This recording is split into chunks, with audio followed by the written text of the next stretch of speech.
If you're going to be a blogger, then you'll have to learn how to work with images, because uploading images is a key piece to blogging. Every blog post should have an image. It's much more appealing. It's much more likely that your blog post will get clicked on if there is an image. So images are important, whether they're graphic images like this or whether they're actually photographic images like this.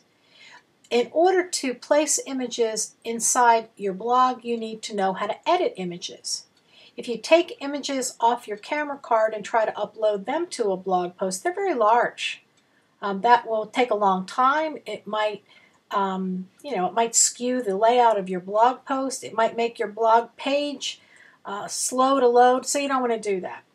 Before you start editing images and for your blog, a good thing to do is to create a space on your computer where those images are going to live, one folder to put edited images in, preferably on your desktop so that it's easy to find. And I'm going to call this blog images. Whoops. And this would be where I would put images once they're done, so that when it comes time to upload, all I have to do is go to this folder. I don't have to go to other folders with different directories to try and find just the right picture. All the edited images go here. So there are commercial editing softwares like Photoshop that you can have on your computer, but there's also a few free ones, and this one is the one I like to use. This is called Pixlr. And Pixlr is at Pixlr, actually when you pull it up, it's just pixlr.com. You get a screen like this. So this allows you to do a whole lot of editing on photographs, photographic images, or graphic images. And all of the editing software lives online and it's free. So you start like this. Let's say I needed to have this picture here. I wanted to edit a couple of pictures. This one I wanted to get a profile picture for Facebook or for this class. I like the way I look here, but I want to cut these ladies out. Nice as they are, I can do that with photo editing software, image editing software. Likewise, something like this, I might want to use the whole image, but it's too large. So I need to take the entire image and make it smaller. These are really easy to do with Pixlr. So you open the photo editor. I'm going to open an image from my computer. I go to where that image is. I open it, and then I'm going to use the cropping tool, which is this tool here. So you press down with the cropping, press that tool, and then hold the left mouse button down while you drag. And then you can even move it around. So I've dragged it right around my face. That's about where I want it. Then all I do is hit the Enter key. And there's the photo. Now, right from here, I can hit File, Save. I'm going to give it a name.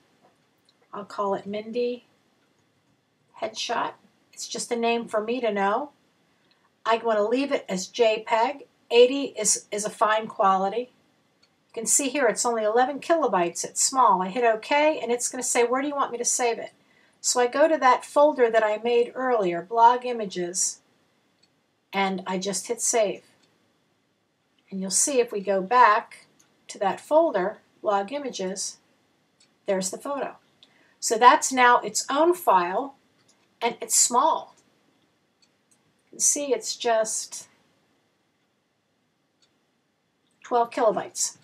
So it's little, easy to upload. Let's try the next one. Let's open a new file. File, open an image. Then we'll go back to where the bighorn sheep were, and we'll open this. And we can, without cropping this, just make this smaller. If you go to Image and Image Size, it gives you the size of this 960 to 640. This would be okay to put on a blog post, but I like to make my blog pictures even. I like to make them 500 pixels wide. That's small enough to work, and it's large enough that you can expand it if you have to and see what's in the photo. So what you do here is just make sure that this constrained proportions is checked, and you just change the width. You change that to 500, the height will change accordingly. You hit OK, and now the photo image is that size. It's 500 pixels wide. And I save. I'm going to call it Bighorn Sheep. Leave it as a JPEG with a quality of 80, hit OK, and send it right back to that same folder. So let's close these. And it'll say, do you want to save the image before closing? No, because that's asking if I want to save this to the original image. I saved the image I need, so just hit no and no. Now, one other thing that you can do with this, if you take an image from your computer, let's say, let's get a different image. Go with trips, Salem. Let's take this lighthouse image. Oh, which one? Let's take this one.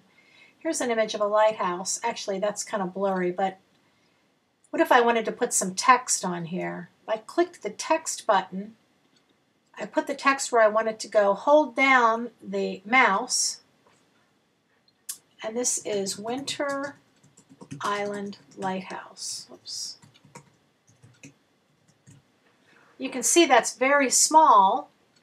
Oh, what did I just do? Oh, I made it, sorry, move my mouse. Let's go back and highlight this again. It's small, but I can click the size button and make it bigger right. Can even change the color of it. Can make it blue or red. The way to change the color is you get to the general color family here, and then in here you click the color you want to choose. Then you click on that color. You'll see it changes up there. Style regular, I can make it bold. And there I can add text. So if I want to move this, I have to go back up to the arrow, and then I can move it around wherever I want. So you can add text. I'm going to close that out. You can make the images lighter. You can make them darker. There's a lot you can do with this particular editing software, but we're just going to leave it. We're just going to leave you with that. Pixlr.com. So for this week's assignment, what you're going to do is find yourself a headshot similar to the one that I did earlier. Find a picture of yourself, crop it, and then upload it to the Moodle profile so that we can see who you are and you can get the feel of working with editing software. That is all.